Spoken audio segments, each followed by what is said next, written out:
আসসালামু আলাইকুম। আজ আমার খুব পছন্দের একটা উদাহরণ আলোচনা করব। আপনাদের হাত উঁচু করাটা খুব জরুরি না, তবে আপনারা যদি করেন তাহলে আমার খুব ভালো লাগবে। কে কে আয়াতুল কুরসি জানেন? আয়াতুল কুরসি। গত বিকেলে যে উদাহরণটি আলোচনা করতে চেয়েছিলাম সেটা ছিল আয়াতুল কুরসি। চলুন আমরা একসাথে তেলাওয়াত করি। আউযু বিল্লাহি মিনাশ শাইতানির রাজীম। আল্লাহু লা ইলাহা ইল্লা হুয়াল হাইয়ুল কাইয়্যুম লা তাখুযুহু সিনাতুন ওয়ালা নাওম লাহু মা ফিস সামাওয়াতি ওয়া মা ফিল আরদ মান যাল্লাযী ইয়াশফা'ু 'ইনদাহু ইল্লা বিইযনিহি ইয়া'লামু মা বাইনা আইদিহিম ওয়া মা খালফাহুম ওয়া লা ইউহীতুনা বিশাইইন মিন 'ইলমিহি ইল্লা বিমা শা'a ওয়াসি'a কুরসিয়্যুহুস সামাওয়াতি ওয়াল আরদ ওয়া লা ইয়াউদুহু হিফযুহুমা ওয়া হুয়াল 'আলিয়্যুল 'আযীম। আয়াতুল কুরসিতে সর্বমোট 9টি বাক্য। আয়াতুল কুরসিতে 9টি বাক্য। আমরা একটু দেখি। আল্লাহু লা ইলাহা ইল্লা হুয়াল হাইয়ুল কাইয়্যুম 1 নম্বর। লা তাখুযুহু সিনাতুন ওয়ালা নাওম 2 নম্বর। লাহু মা ফিস সামাওয়াতি ওয়া মা ফিল আরদ 3 নম্বর। 4 নম্বর বাক্য। মান যাল্লাযী ইয়াশফা'ু 'ইনদাহু ইল্লা বিইযনিহি 4 নম্বর।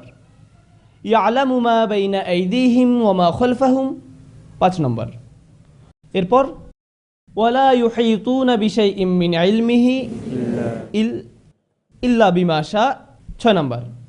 এরপর ওয়াসি'a কুরসিয়্যুহুস সামাওয়াতি ওয়াল আরদ 7 নম্বর। ওয়ালা ইয়াউদুহু হিফযুহুমা 8 নম্বর। ওয়া হুয়াল আলিয়্যুল 'আযীম 9 নম্বর। 9টি বাক্য।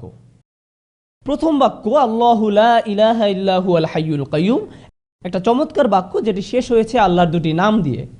কি সে দুটি? আল হাইয়্যু আল কাইয়্যুম, চিরঞ্জীব এবং সবকিছুর উৎস।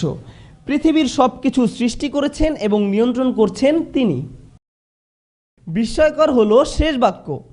লক্ষ্য করুন প্রথম বাক্য, এখানে এমন কিছু আছে যা কিনা শেষ বাক্যেও আছে, আর তা হলো ওয়াহুয়াল আলিয়্যুল 'আযীম। প্রথম বাক্যে আল্লাহর কয়টি নাম রয়েছে? প্রথম বাক্যেও আল্লাহর 2টি নাম রয়েছে এবং শেষ বাক্যেও আল্লাহর 2টি নাম রয়েছে।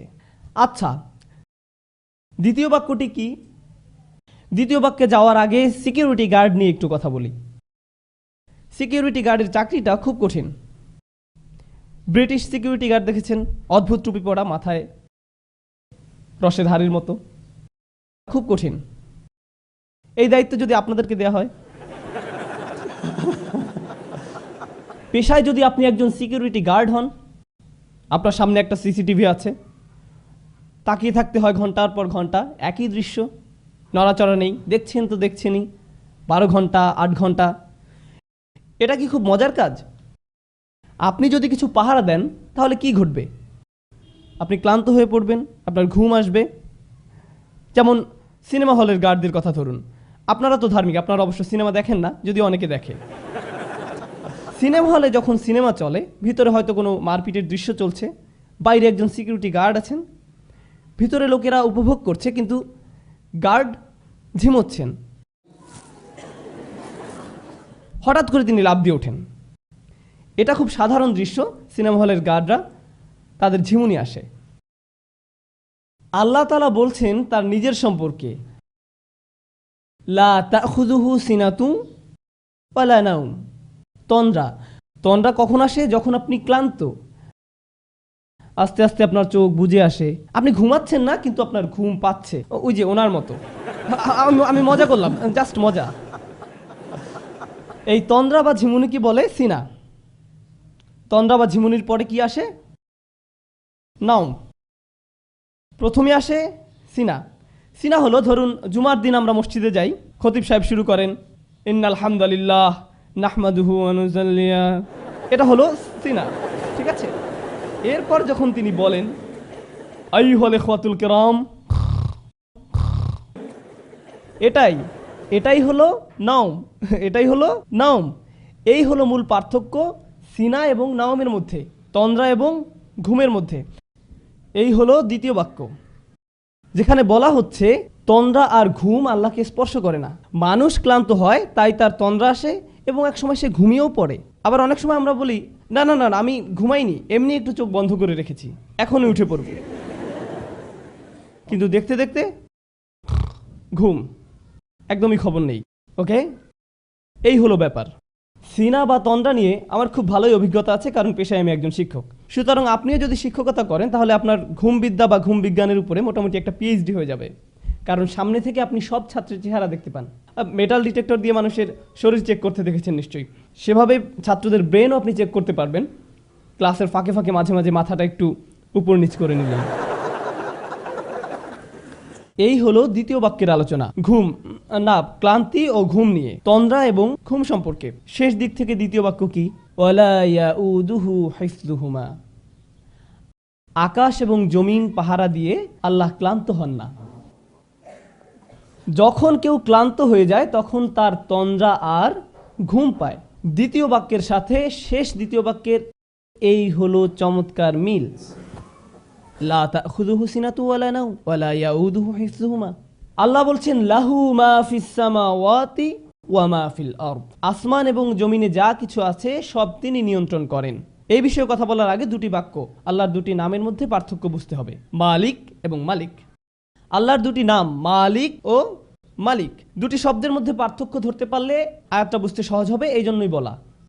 মালিক শব্দের অর্থ অধিকারী, মালিক অর্থ অধিকারী, আর মালিক শব্দের অর্থ আগে একবার বলেছিলাম, মালিক অর্থ রাজা। রাজা আর অধিকারীর মধ্যে কোনো পার্থক্য আছে? আছে। আপনি আপনার কলমের মালিক, কিন্তু আপনি বলেন না যে আমি এই কলমের মহান রাজা।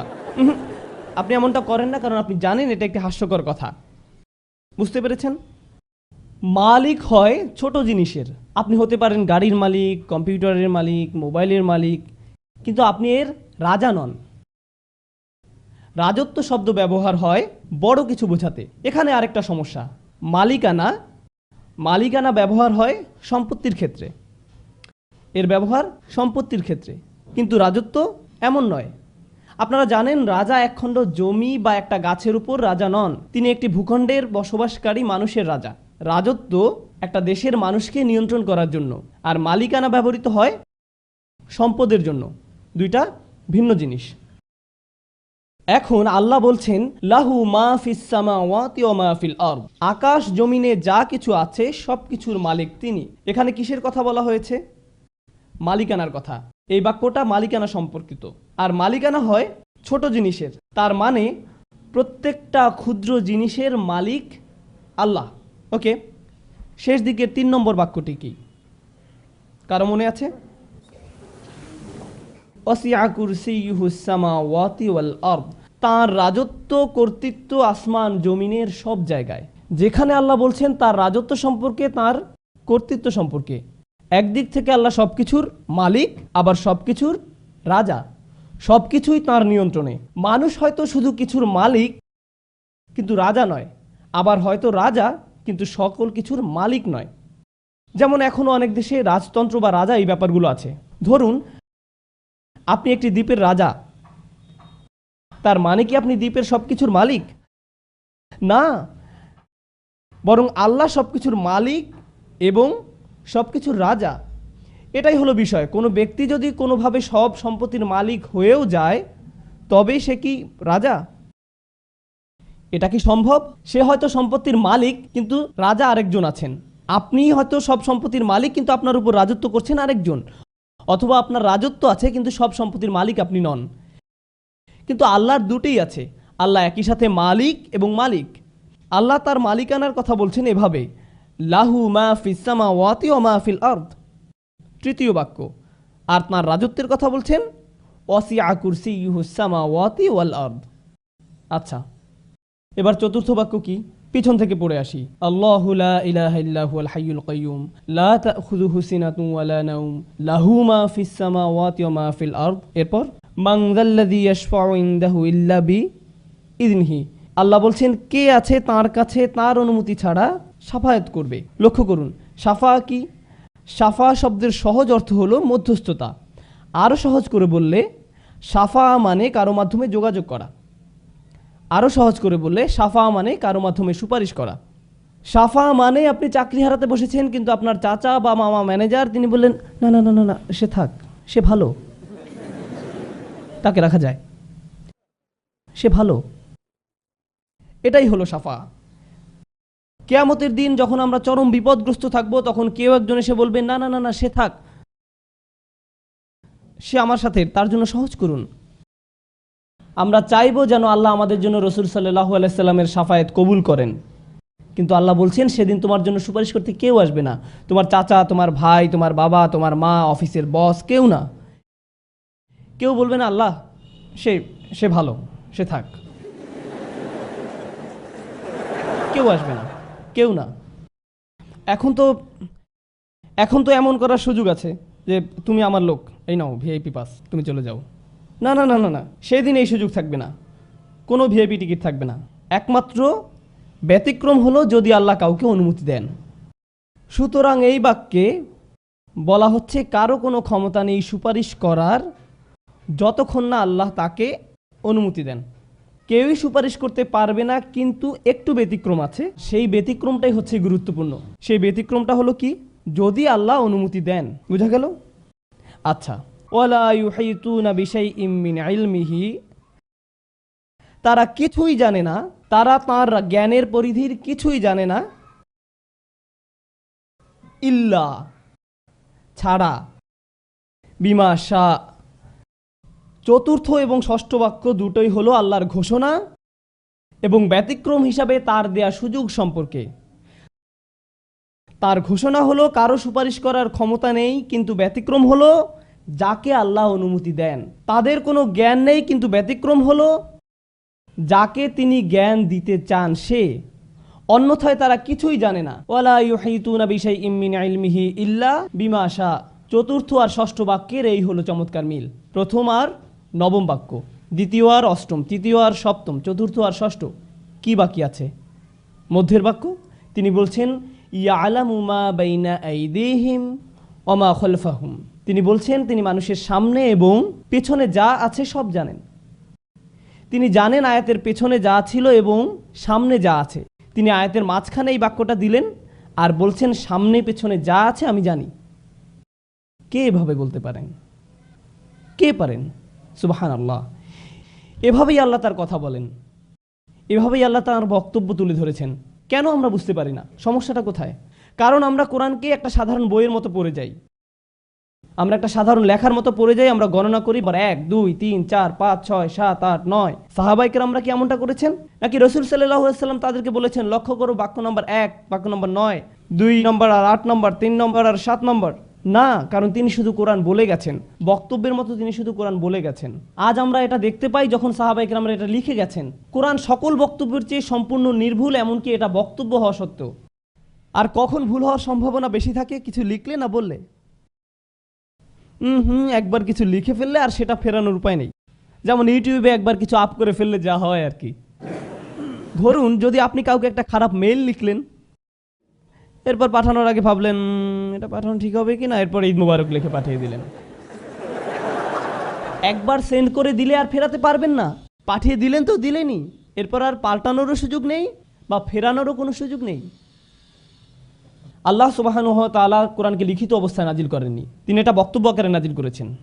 এটা বক্তব্য আকারে নাজিল করেছেন। আপনারা জানেন আমি ভাষাবিদদের সাথে কথা বলেছিলাম, অমুসলিম ভাষাবিদ। তারা এটা বিশ্বাস করতে অস্বীকার করেছে যে কোরআন বক্তব্য। তারা অস্বীকার করেছে, বলেছে অবশ্যই এটা লিখিত। আমি বললাম হ্যাঁ এটা লিখিত, তবে পৃথিবীতে না, এটা লাওহে মাহফুজে লিখিত আছে। কিন্তু রাসূলুল্লাহ সাল্লাল্লাহু আলাইহি সাল্লামের উপর নাজিল হয়েছে বক্তব্য আকারে। যেটা শুনবে সে বিশ্বাস করতে বাধ্য যে এটা মানুষের বক্তব্য হতে পারে না। বারাকাল্লাহু লি ওয়া লাকুম। আসসালামু আলাইকুম।